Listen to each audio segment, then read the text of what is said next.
वृकासुर का वध। गणपति की आयु का छठा वर्ष चल रहा था। तभी एक दिन शिव जी के आश्रम में विश्वकर्मा का आगमन हुआ। मयूरेश्वर खेलने के लिए गए थे और लौट आए। तभी विश्वकर्मा ने उनके चरणों में प्रणाम किया और बोले, प्रभु, आपके प्रकट होने का समाचार जानकर दर्शनार्थ यहाँ उपस्थित हुआ हूँ।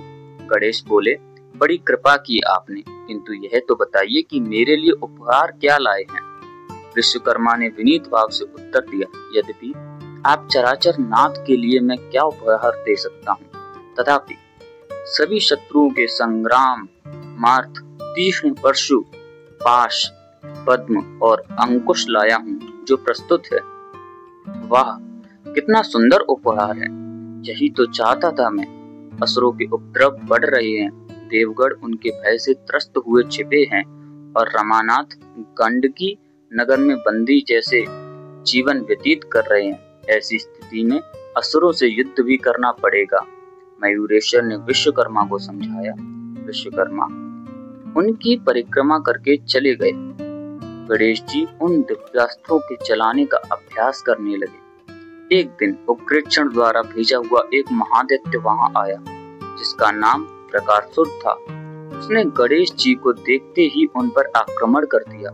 तभी उन्होंने विश्वकर्मा प्रदत्त अंकुश का भयंकर प्रहार कर दैत्य की जीवन लीला समाप्त की और स्वधाम में भेज दिया। गणेश जी का उपनयन संस्कार। 7वें वर्ष गणपति का उपनयन संस्कार हुआ। जोर शोर से तैयारी आरंभ हुई। सभी देवता, यक्ष, किन्नर, चारण एवं 88,000 ऋषियों ने उस उत्सव में भाग लिया। शिव जी ने सबका महर्षि स्वागत किया।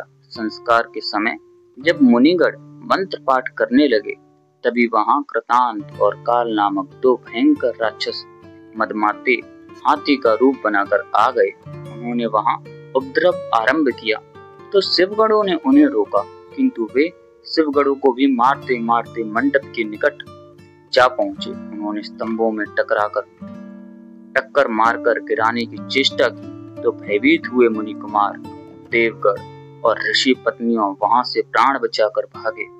उनका यह कौतुक देखकर बटु गणेश जी ने हाथी की सूंड पकड़कर उमेट डाली और फिर उस पर घोर मुष्टि प्रहार किया, जिससे पीड़ित होकर चित्कार करता हुआ वह हाथी तीव्रता से पीछे को मुड़ा कि तभी उसकी जोर की टक्कर अपने साथी से हुई। उसके कारण दूसरा हाथी भी आहत हो गया। तब विनायक ने उस पर मुष्टि प्रहार किया, जिससे वह व्याकुल हो गया, किंतु गणेश जी ने उन्हें संभलने का अवसर ही नहीं दिया।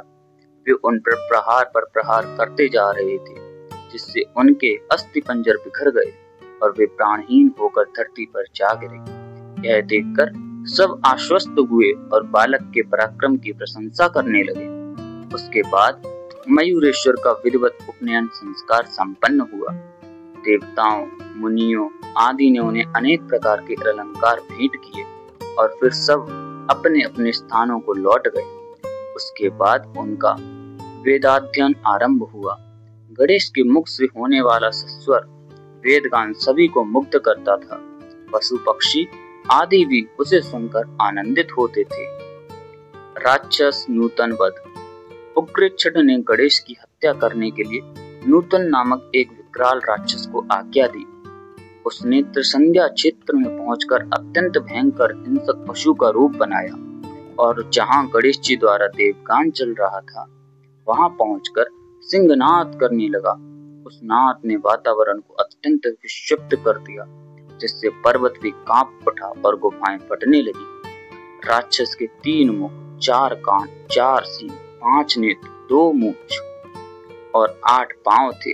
वह गणेश जी के सामने आकर नृत्य करने लगा। गणेश जी उठकर उसकी ओर बढ़े तो वह तुरंत उड़कर आकाश में चला गया। उस प्रकार वह कभी उनके पास आ खड़ा होता और कभी उड़कर अदृश्य हो जाता। उसके इस उपक्रम से सभी भयभीत थे। गणेश जी समझ गए कि राक्षस का अंत समय आ गया है। वे उठकर उसे पकड़ने को दौड़े तो वह वन की ओर भागा। गणेश जी उसके पीछे पीछे चलते गए। इसी बहाने से वह उन्हें घोर अरण्य में ले गया और फिर गर्जन करता हुआ आकाश में उड़ गया। उसकी गर्जन से धरती कांप उठी, नक्षत्र टूटने लगे, मेघ बिखर गए। फिर वह जैसे भी धरती पर आया वैसे ही मयूरेश्वर ने पास फेंका, जिसके कारण उसकी समस्त माया नष्ट हो गई और वह उसमें बंधकर धराशायी हो गया। उसका विशाल शरीर चूर चूर हो गया तथा प्राण पलायन कर गए। ओम गणेशाय नमः।